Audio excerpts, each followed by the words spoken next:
Assalamualaikum warahmatullahi wabarakatuh. Saya Yoga Maulana.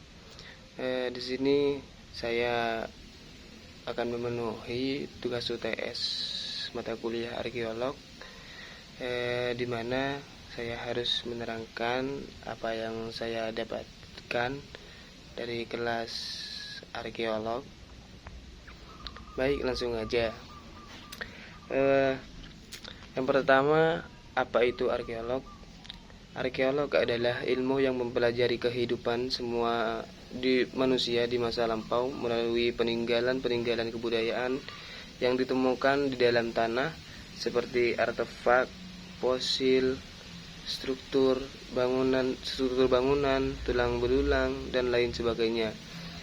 Tujuan utama arkeologi adalah memahami bagaimana manusia hidup, bekerja, berinteraksi, dan berkembang dari waktu ke waktu.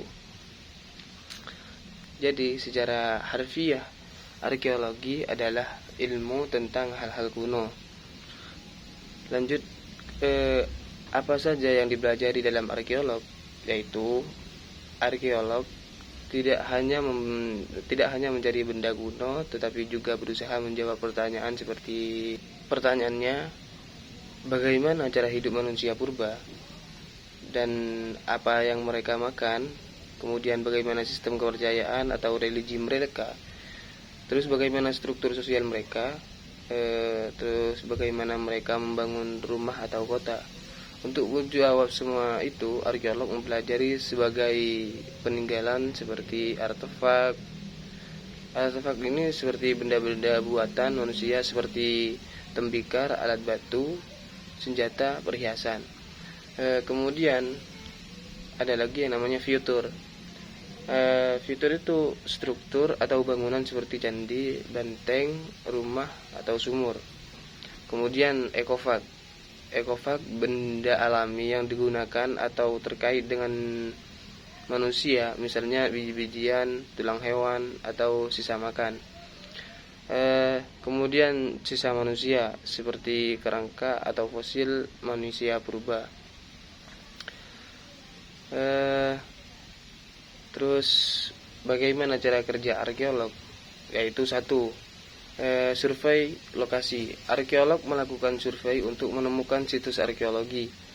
Ini bisa dilakukan dengan berjalan kaki atau survei permukaan, citra satelit, drone atau alat geofisika seperti radar tanah. Yang kedua yaitu ekskavasi atau penggalian. Jika lokasi dianggap menjanjikan atau penggalian dilakukan dengan hati-hati, setiap lapisan tanah dicatat dan benda-benda yang ditemukan dikatalogkan sesuai posisi dan kedalamannya. 3. Analisis laboratorium.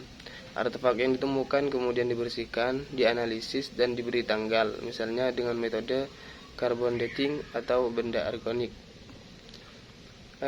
Cabang-cabang arkeologi yaitu ada 6. Yang pertama, arkeologi prasejarah yang mempelajari masa sebelum manusia mengenal tulisan.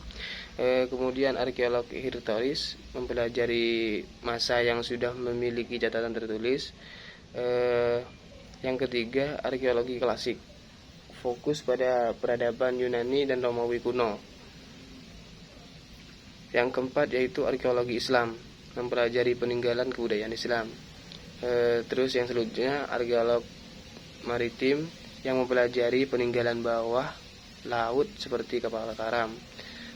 Terus yang terakhir biarkeologi, fokus pada kerangka manusia atau hubungannya dengan lingkungan dan budaya.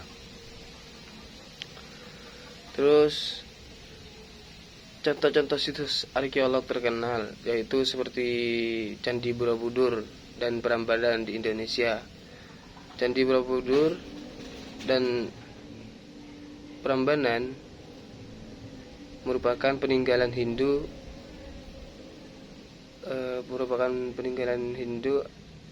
dan Buddha pada abad ke-8 dan ke-9. Itu merupakan contoh yang di Indonesia. merupakan contoh yang berada di Mesir kuno, yaitu piramida dan makam Firaun di lembah raja-raja.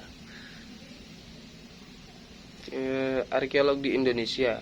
Indonesia sangat kaya dengan situs arkeologi karena wilayah ini dihuni oleh manusia sejak ribuan tahun lalu. Beberapa temuan penting.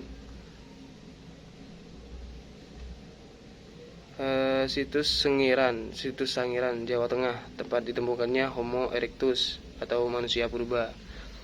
Terus Gunung Padang di Cianjur, struktur batu besar yang diperkirakan sebagai situs megalitikum. Terus yang terakhir Candi Muaro Jambi, Trowulan dan Banten. Peninggalan kerajaan kuno seperti Sriwijaya, Majapahit dan Kesultanan Banten.